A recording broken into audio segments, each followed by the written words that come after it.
사도행전 2장 46절부터 47절까지.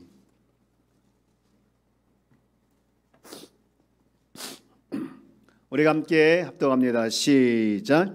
날마다 마음을 같이하여 성전에 모이기를 힘쓰고 집에서 떡을 떼며 기쁨과 순전한 마음으로 음식을 먹고 하나님을 찬미하며 또 온 백성에게 칭송을 받으니 주께서 구원받는 사람을 날마다 더하게 하시니라. 아멘.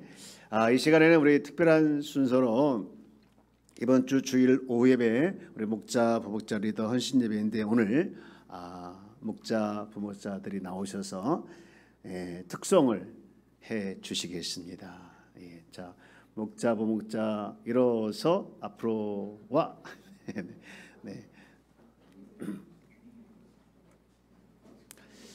뒤에 에어컨 좀 하나 꺼주세요. 너무 추운 것 같아요. 네.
내 맘이 아플 적에 그 위로 되시며 나 외로울 때 좋은 친구라.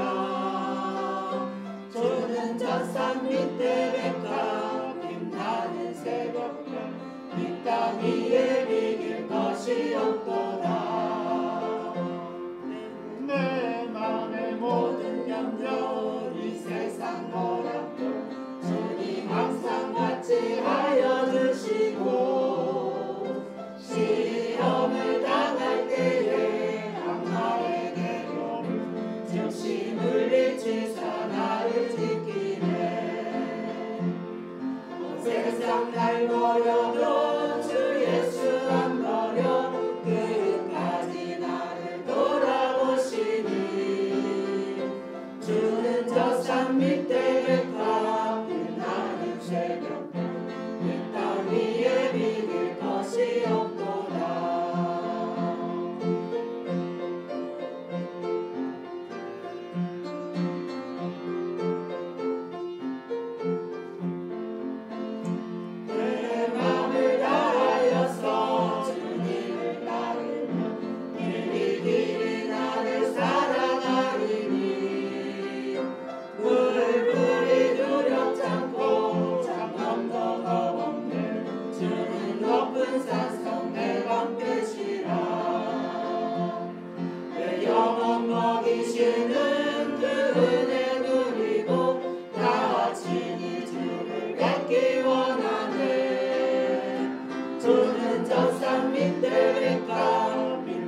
강렬한 제자 다시 만나시사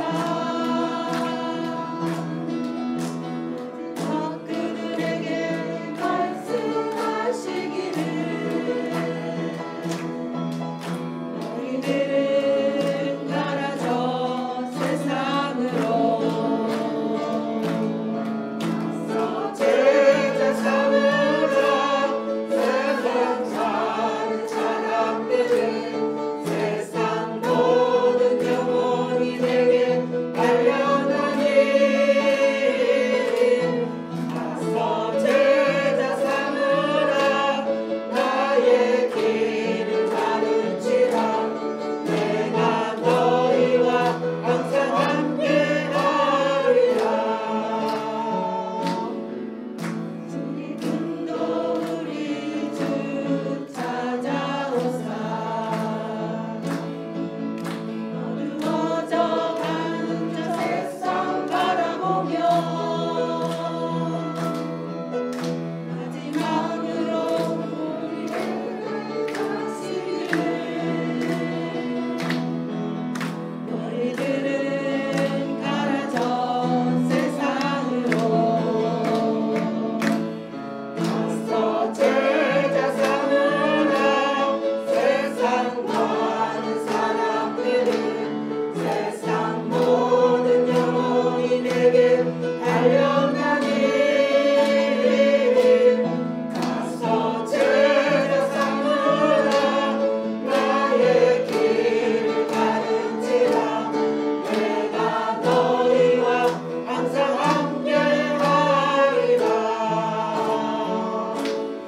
가서 제자 삼으라 세상 많은 사람들은 세상 모든 영혼이 내게 달려나니 가서 제자 삼으라 나의 길을 가르치라 내가 너희와 항상 함께하리라.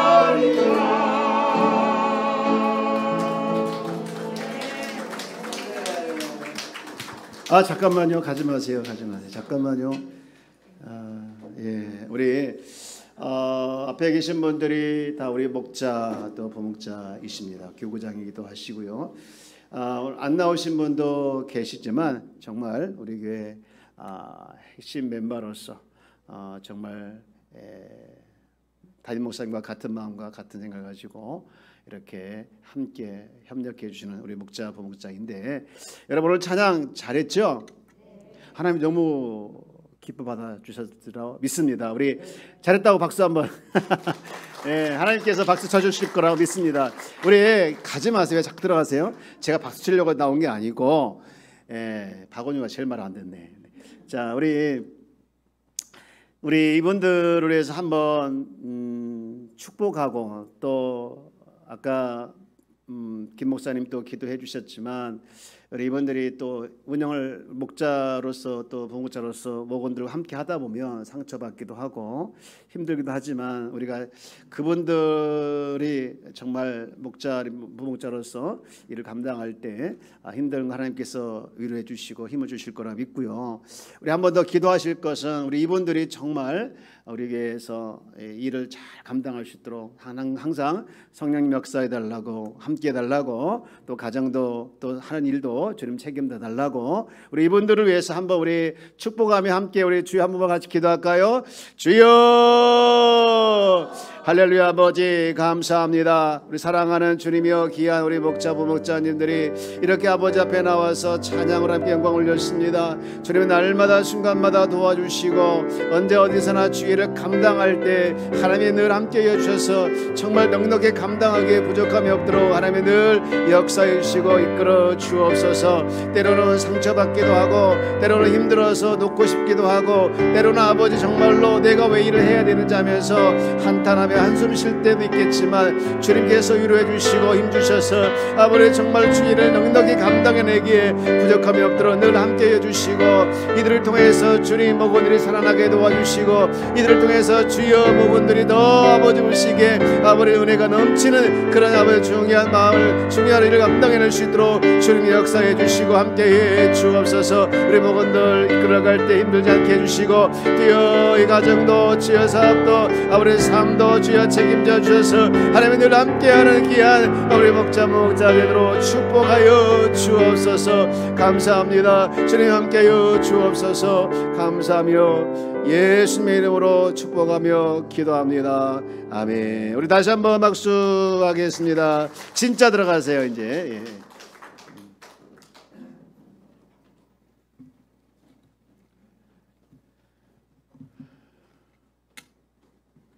제가 이렇게 찬양할 때 저 뒤에 앉았었잖아요. 앉아 있는데 이렇게 보니까 영상을 찍더라. 영상을. 제가 목자 부목자가 아닌데 영상이 찍히잖아요. 영상이 찬양할 때 영상을 찍거든요. 최대한 제가 목자 부목자처럼 보이기 위해서 입도 버리고 찬양했고 마지막에 이거 하더라고요. 손도 흐르면서 제가 해서 이렇게 최대한 제가 뒤에 객같이 안 보이게 그렇게 했습니다. 잘 나왔니? 상우가 잘 나왔대요. 잘 나왔대요. 주님 뵙기 귀한 예물 드린 분이 계십니다. 주님 7월 한 달도 지켜주시고 여름성형학교 준비하는 과정 지혜 주셔서 잘 준비하게 하옵소서 하고 예물 드렸습니다. 잠깐 기도할게. 하나님 감사합니다. 주님 앞에 귀한 예물 드렸습니다. 주님 상반기에 지켜주시고 또 하반기 7월 한 달도 지켜줄 걸 믿고 또 여름성경학교 준비하는 과정도 지켜주시고 지혜 주셔서 잘하게 할 걸 기대하며 주 앞에 귀한 예물 드린 전사님 계십니다. 주님께서 기억해 주시고 그의 사역의 길에 늘 기름 부어 주시며 또 함께하는 동역자들과 같은 마음을 가지고 나아갈 때 큰 역사 가운데 주님께 영광 돌리는 또 다음 세대를 잘 세우는 우리 귀한 전사님 되도록 축복하여 주옵소서. 감사하며 예수님의 이름으로 축복하며 기도합니다. 아멘. 3일 철야를 오랜만에 하니까 참 좋은 것 같아요. 더 좋은 것은 보통 3일 철야할 때는 저 혼자 했었거든요. 근데 이번에는 나눠서니까 내가 너무 좋은 것 같아요. 나눠서. 야, 이게 혼자 할 게 아니구나. 혼자 할 거야. 제가 그동안 착각을 했습니다. 혼자 하지 않아도 이렇게 잘 좋구나, 잘 되는구나 생각을 하면서 너무너무 감사했고 수요일에도 뜨겁게 기도했고 어제도 정말 뜨겁게 기도했습니다. 여러분 이렇게 뜨겁게 기도하는 모습을 하나님은 기뻐하실 줄 믿습니다. 그러나 사탄은 좋아하잖아요. 사탄은 우리가 기도하는 꼴을 못 봐요. 그래서 자꾸 기도하지 못하도록 못 나가게 만들고 구실을 만들어서 못하게 하고 그런데 여러분 거기에 절대로 넘어가지 않길 주 여러분 축복합니다. 옆에 계시면 인사합시다. 기도만이 살 길입니다. 뭐만 살 길이라고요? 기도만이 살 길입니다. 여러분 기도는 나를 살리게 하는 생명과 같은 것인 줄 믿습니다. 여러분 그러니까 기도를 못하게 하고 또 기도를 방해하는 사탄의 방해가 있다고 하면 여러분 절대로 거기에 유혹해서 넘어가지 않고 기도를 방해하는 사탄을 무너뜨리시고 승리하여서 기도를 쉬지 않길 주 여러분 축복합니다. 여러분 옆에 계시 한번 또 한번 인사해 볼까요? 기도를 쉬지 맙시다. 기도를 쉬지 맙시다. 예. 여러분 취미 있으신가요? 취미 다 있으시죠? 저도 취미가 한때는 있었죠. 새벽 예배 마치고 나가면 꼭 운동을 갔는데 수영을 꼭 했어요.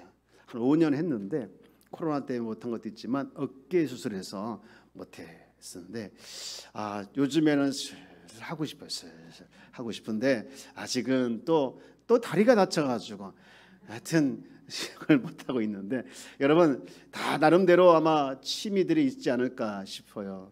목사님 저는 취미가요 있는데요 숨쉬기 운동만 하고 있습니다. 예, 어쨌든 그런 취미라도 있으라 생각하는데요. 그런데 우리 그리스도인들의 취미는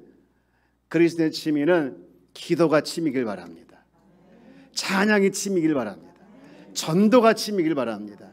여러분 취미와 의무는 다르잖아요. 의무는 억지로 해야 되잖아. 억지로 의무감 때문에 억지로 해야 되지만 취미는 내가 좋아서 하는 거예요. 제가 새벽 예배 마치고 그 피곤하고 힘든데 가서 자면 좋은데 절대 안 자고 가서 운동 왔던 이유는 뭡니까? 내가 좋은 일이니까 가지요. 여러분 이렇게 기도가 취미며 기도가 찬양이 취미고 전도가 취미면요 그 사람의 영혼이 뜨거워지고 기도가 뜨거워지고 찬양이 뜨거워지고 그런 사람이 많은 교회는 교회가 부흥하게 될 줄 믿습니다. 여러분 다른 것도 좋지만 우리와 기도와 전도와 찬양이 취미인 사람이 많았으면 좋겠어. 우리 교회가 한 번 더 인사해 볼까요? 취미가 기도이길 바랍니다. 예. 지난주에 주일날 잠깐 말씀드렸지만 저는 꿈이 이 건강한 교회가 되는 것이 꿈이 하나 있었죠. 그 기준이 되는 말씀이 바로 오늘 읽은 이 사도행전 2장 46절부터 47절 말씀인데 이 부분을 한번 다시 우리 한번 읽어볼까요? 시작. 날마다 마음을 같이하여 성전에 모이기를 힘쓰고 집에서 떡을 떼며 기쁨과 순전한 마음으로 음식을 먹고 하나님을 찬미하며 또 온 백성에게 칭송을 받으니 주께서 구원받은 사람을 날마다 더하게 하시니라. 아멘. 성경에 나와 있는 가장 모범적인 교회, 가장 건강한 교회라고 하면은 바로 여기에 나와 있는 교회예요. 여기에 지금 2번 모인다 하고 있죠. 2번. 언제 모입니까? 46절 다시 보면 날마다 마음을 같이하여 첫 번째 어디서 모이고 성전에서 모이고 그리고 두 번째 또 어디서 모입니까? 집에서 떡을 떼며 모이는 거예요. 여러분 이처럼 이게 초대교회인데 초대교회는요 날마다 성전에 모이고 날마다 집에서 모였어요. 그래서 찾아온 결과가 47절 말씀 보면 하나님을 찬미하며 또 온 백성에게 칭송을 받고 그 결과 구원받는 사람이 날마다 뭐하게 하시니라? 더하게 하시니라. 1 플러스 1이에요. 46절보다 날마다 그 다음에 47절 끝에도 날마다.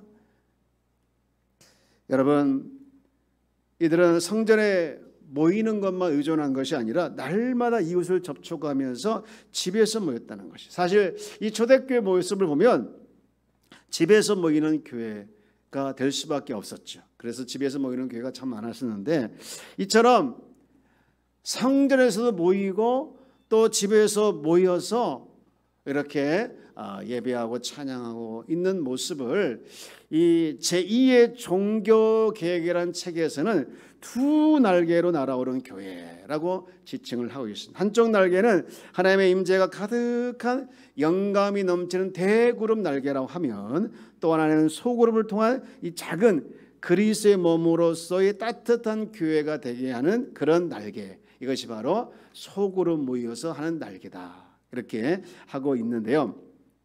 그래서 한쪽 날개는 하나님의 임재가 가득한 영감이 있는 대그룹 날개, 또 하나는 작은 그리스도의 몸으로서 따뜻한 교회가 되게 하는 작은 그룹의 날개. 그래서 2 날개로 날아오는 교회가 건강한 교회다 이렇게 제2의 종교개혁에서 말을 하고 있는데 저는요 이런 건강한 교회가 되었으면 참 좋겠다. 즉 주일날 모여서 하나님의 임재를 경험하고 그리고 집에서 목장을 통해서 또 현장을 통해서 하나님의 따뜻한 그리스도의 따뜻한 것을 날마다 경험하게 하는 그런 모습들이 일어나는 그런 교회가 정말 됐으면 좋겠다라는 마음이 가득하고 그렇게 될 줄 믿습니다. 이제 우리가 한신 예배 드리고 이제 본격적으로 목장 예배를 회복하게 될 텐데 우리가 더 열심히 기도하고 준비하여서 정말 그런 모습들이 곳곳에서 일어나기를 주의 이름으로 축복합니다.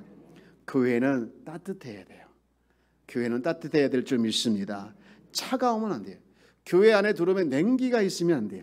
에어컨 켜서 냉기가 있다는 게 아니라 뭔가 모르게 냉하고 서로 질투하고 서로 미워하고, 그래서 절대로 안 돼요. 절대로 안 되고 그리스도의 사랑으로 따스함이 있는 곳이 교회가 될 줄 믿습니다. 자, 한 번 더 인사해 볼까요? 따스함이 있는 교회가 됩시다. 여러분, 우리가 이게 바람만 되지 않고 소망만 되지 않고 실제가 되었으면 좋겠어요. 실제가 따뜻한, 서로 부족한 사람들이 모여서, 서로 정말 연약한 사람이 모여서 서로 용납하고 서로 세워주는 곳, 이것이 바로 따뜻한 교회가 될 줄 믿습니다. 여러분, 그런데 이게 대그룹만 모여서 잘 되는 게 아니라 작은 단위로 모여서 그 안에서 말씀과 기도로 교제할 때 그 그룹 안에서 따뜻하게 느껴지는 것이 바로 있다는 것이죠. 그 목적이 이끄는 삶이라는 책이 있는데요, 거기 보면 이 교회를 움직이는 키가 8가지가 있다. 8가지. 야, 교회를 움직이는 키가 8가지가 있는데 그 중에 하나가 뭐냐? 첫 번째가 전통이라고 해요. 전통에 따라 움직이는 교회가 있어요. 모든 일을 다 전통에 근거해서 합니다. 우리는 언제나 이런 식으로 해왔다. 그래서 과거에 해왔던 일과 과거에 했던 행사를 늘 되풀이합니다. 그래서 과거에 하지 않았던 일, 과거에 있었지 않은 그 행사를 다시는 지금 새롭게 하는 걸 너무너무 싫어하고, 그렇게 하는 것을 너무너무 원치 않고, 또 체계 흔들리는 걸 용납하지 않아요. 그래서 어떤 때는 너무 전통을 중요시 여기다가 하나님의 뜻을 어길 때가 있는 것이죠. 하나님 뜻이 우선인데 전통이 우선이다 해가지고 이 전통을 너무 중요하게 생각하는 교회가 있어요. 이 전통에 의해서 움직이는 교회가 있고요. 또한 두 번째는 무슨 교회냐? 사람의 움직임에 의해서 움직이는 교회가 있어요. 이런 교회의 특징은 뭐냐? 두 번째, 어떤 특별한 사람, 아주 강력한 카리스마 있는 목회자라든가 핵심적인, 아주 그 교회에서 핵심적인 역할을 하는 사람들에 의해서 움직이는 교회. 그런데 단점 뭐냐? 이런 강한 리더십 있는 사람이 있어서 좋은 점도 있지만 그런 강한 리더십 있는 사람이 떠나가게 되어지면 방향성을 잃게 되는 것이죠. 그다음에 세 번째 움직이는 키가 있는데 그것은 아까 뭐냐면 재정입니다. 이게 돈이 들어가냐? 돈이 안 들어가냐? 여기에 늘 포커스예요. 돈의 모든 것이 포커스에 있어요. 그래서 재정 확보를 하기 위해서 때로는 교회다움을 포기하고 돈 따라가는 교회가 있어요. 돈이 움직이는 그게 큐입니다. 세 번째가 그렇다고 하면 네 번째는 뭐냐? 프로그램에 의해서 움직이는 교회에서 프로그램. 이런 교회는요, 좋은 프로그램이 있으면 즉각 도입해서 그 교회에 적용시키고, 그러면 잘 될 것처럼 생각하고 프로그램만 쫓아다니는 그 교회가 있습니다. 프로그램, 모든 게 다 프로그램이에요. 그리고 다섯 번째, 건물에 의해서 움직이는 교회. 건물 짓는 일에 온통 신경을 다 써서 이 건축을 합니다. 그리고 그런데 그 다음부터 문제, 그 건물을 유지하기 위해서 얼마나 많은 비용이 들어갑니까? 그래서 많은 부분이 다 그 건물 유지에 들어갈 때가 많이 있죠. 여러분, 저를 한번 따라서 해봐요. 교회는 뭐가 아니다? 건물이 아니다. 교회는 건물이 아닙니다. 여러분, 이 건물보다 몇천 배, 몇만 배 중요한 것이 뭐냐? 사람이고, 그 영혼을 소생시키는 곳이 바로 교회인 줄 믿습니다. 여러분, 건물 때문에 영혼이 다친다고 하면 그것은 하나님의 마음을 외면하는 것이고, 그래서 교회는 건물을 세워가는, 또 건물 세우기 위해서 온통 집중하는 것이 아니라 주의 몸된 교회, 즉 사람 한 분 한 분을 세워가는 일에 온통 신경을 쓰고 온통 집중하는 것이 건강한 교회인 줄 믿습니다. 그리고 여섯 번째, 뭐 지금 몇 개 했는지 기억도 못 하시겠죠? 여섯 번째 뭐냐? 행사에 집중하는 거죠. 프로그램은 좀 다른데 행사가 많이 있어요. 그래서 때로는요, 행사 때문에 성도들이 바빠요. 막 그 행사를 움직이고 진행하고 하다 보면 바쁜데, 때로는 목적을 잃어버려서 바쁘긴 바쁜데 왜 이 행사를 왜 하지? 저 행사를 왜 하지? 하면서 목적을 잃어버려서 바쁘긴 한데 없다 보니까 때로는 분란도 일어나고 때로는 힘을 잃기도 하지요. 행사 쫓아가다 보면. 그 다음에 7번째, 같이 읽어볼까요? 시작. 이게 무슨 뜻일까요? 기존 성도들만 중심? 이게 무슨 뜻일까요? 물론 우리 기존 성도들이 서로 형제를 가지고 서로 교제하고 사랑을 나누고 기도해주고 하는 것 좋습니다. 그것이 너무 필요하죠. 근데 중요한 것은 우리끼리만 할 때가 문제라는 것이죠. 기존 성도들끼리만 할 때가 문제라는 것이죠. 그러면 새로운 성도, 새로운 사람은 그 가운데 끼지도 못하고 새로운 성도가 자기들 있는 곳에 들어오는 것을 싫어합니다. 그러면 건강한 교회가 되지 않고 썩어갈 수가 있는 것이죠. 자, 이제는 마지막으로 뭐에 의해서 움직이는 교회일까요? 뭐에 의해서 움직이는 교회일까요? 마지막 목적에 의해서 움직이는 교회. 여러분, 오늘날 무엇보다도 필요로 하는 교회는요, 앞에 있는 7가지들의 힘에 의해서 움직이는 교회가 아니라 목적에 의해서 움직이는 교회가 건강한 교회인 줄 믿습니다. 여러분, 하나님은요, 각 교회마다 하나님께서 주신 목적이 있어요. 목적이 있습니다. 이를 다른 말로 사명이고, 다른 말로 가치이고, 다른 말로 비전, 다 같은 말이죠. 같은 뜻인데, 여러분, 우리 교회 하나님께서 너무너무 사랑하고 있는 줄 믿습니다. 그리고 우리를 사랑하여 주셔서 우리에게 향하신 주님의 목적이 있는 거예요. 내가 한마음교회를 통해서 이루고 싶은, 한마음교회를 통해서 꼭 하고 싶은 목적이 있어요. 그것이 우리가 붙들어야 할 사명이고, 그것이 우리가 붙들고 가야 할 방향인 줄 믿습니다. 문득 이 사명과 관련돼서 바울의 고백이 생각이 나는데, 바울이 이런 고백을 하더라고요. 사도행전 20장 24절 말씀해 보면 이렇게 말을 하고 있어요. 다 함께 한번 읽어볼까요? 시작. 내가 달려갈 길과 주 예수께 받은 사명 곧 하나님의 은혜의 복음을 증언한 일을 마치려 하면은 나의 생명조차 조금 더 귀한 것으로 여기지 아니하노라. 아멘. 여러분, 바울의 사명은 뭐였나요?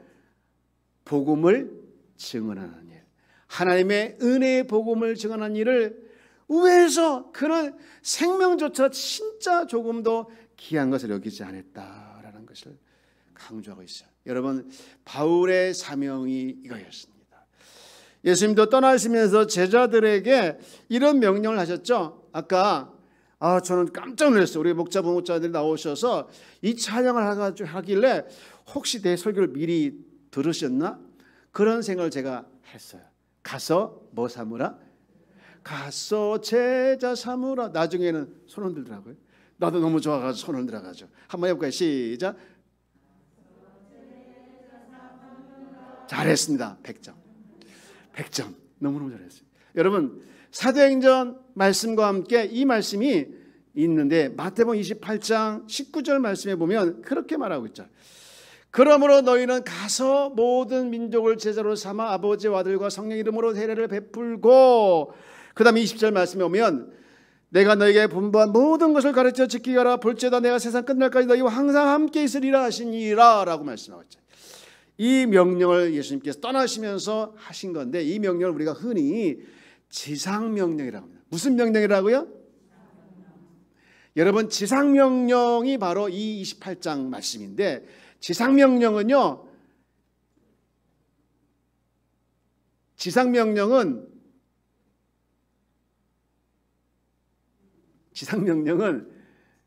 땅 위의 명령이란 뜻이 아니에요. 지상명령은 땅 짓자 윗상 써가지고 지상명령이 그건가 보다 이렇게 이해할 수 있는데, 물론 그렇게 쓸 수 있겠지만 여기서 지자가 지극할 지자예요. 지극하지. 너무너무 고상한 명령이라는 거예요. 너무너무 고귀한 명령이 바로 이 명령이라는 거예요. 이 명령. 여러분, 교회를 움직이는 키가 되는 목적은 뭐냐? 바로 이 지상명령을 따라서 영혼 구원과 함께 제자 삼는 사역인 줄 믿습니다. 여러분, 우리 교회를 향하신 하나님의 가장 중요한 목적, 우리에게 주신 목적이 뭐냐? 바로 영혼을 구원하고 사람을 살리고 그 다음에 모든 성도가 다 제자 되는 거예요. 잘 한번 따라서 나는 제자다.